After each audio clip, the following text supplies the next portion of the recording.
into a little rant that I just get. I already started it earlier when we were talking about the recap. It's analytics. I hate analytics. It's ruined it. Because it's good to have, it's good to know, but when it hides your common sense, that's when it gets bad. You just can't outsmart the game. Like, I get it. There's certain areas where it's not necessary, but I think it still has value. I mean, there's teams in field goal range and it's 4th and 5. We're not kicking the field goal. We're going for it. It's 4th and 5. There's certain areas where you need to take the points. I get where it's like, oh, we have a 58% chance to win compared to a 42% chance to win. Have faith in your defense. Right. Like, have faith in your team. Like, they're your team for a reason. I know you want to control your destiny, but it's not like your defensive coordinator isn't doing something like that either. They're a part of the team. And the king of analytics is Staley. You'd think he'd have confidence. He's a defensive guy. Dude, he's so confused on analytics now because we made so much fun of him the first year. He contradicts himself every other game. One day he'll go for it, the next week he doesn't. Exact same situation. I just think it's common sense, game knowledge, and just the feel of how the game's going is what should matter the most. But Stupid. that's, I mean, it just feels like analytics is like playing Madden. You're like, oh, let's just go for it. Why not? Oh, Ask Madden says you should run it here. Mm-hmm. But we'll move on to a controversial topic that's been been floating around for the whole season thus far, and that's the Tush push, also known as the brotherly shove.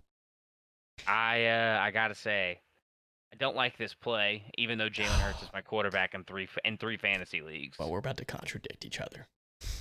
It's annoying. Like, I'm tired of just seeing.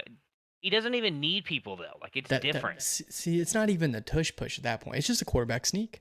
It is. It's just him. He's just sneaking, which is completely fine.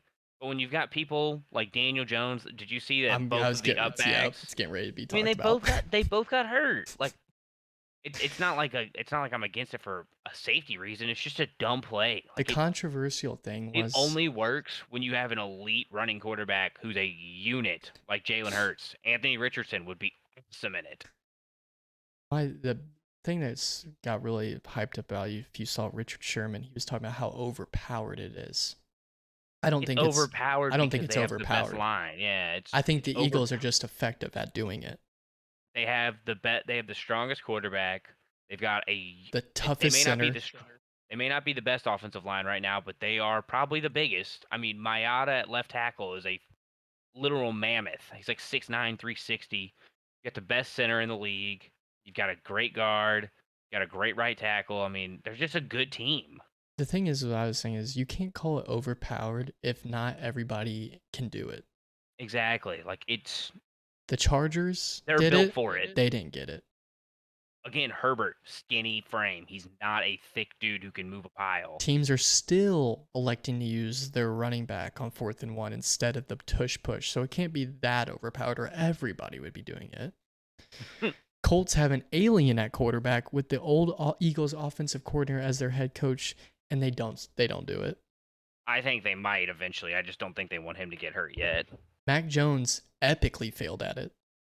That's Mac Jones for you. And then, like you just said, Daniel Jones failed at it as well, and 2 players got hurt. Their tight end and their center. Fucking exactly, dude. And then you also made up one of my arguing points is Hurts is just a freak. He is. He squats 600 pounds. That dude's awesome. Point me to another quarterback that can squat 600 pounds. I don't even know if the AR can squat 600 pounds. He probably can't. That's Nick Chubb kind of stuff. But my thing is my last argument was, if you want to abolish the tush push and get rid of it, then you have to abolish pushing in general.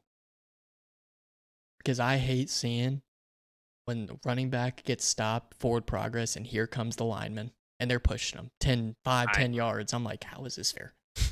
I think it's just the way the play is designed. That poor linebacker that just stood him up is now getting trampled.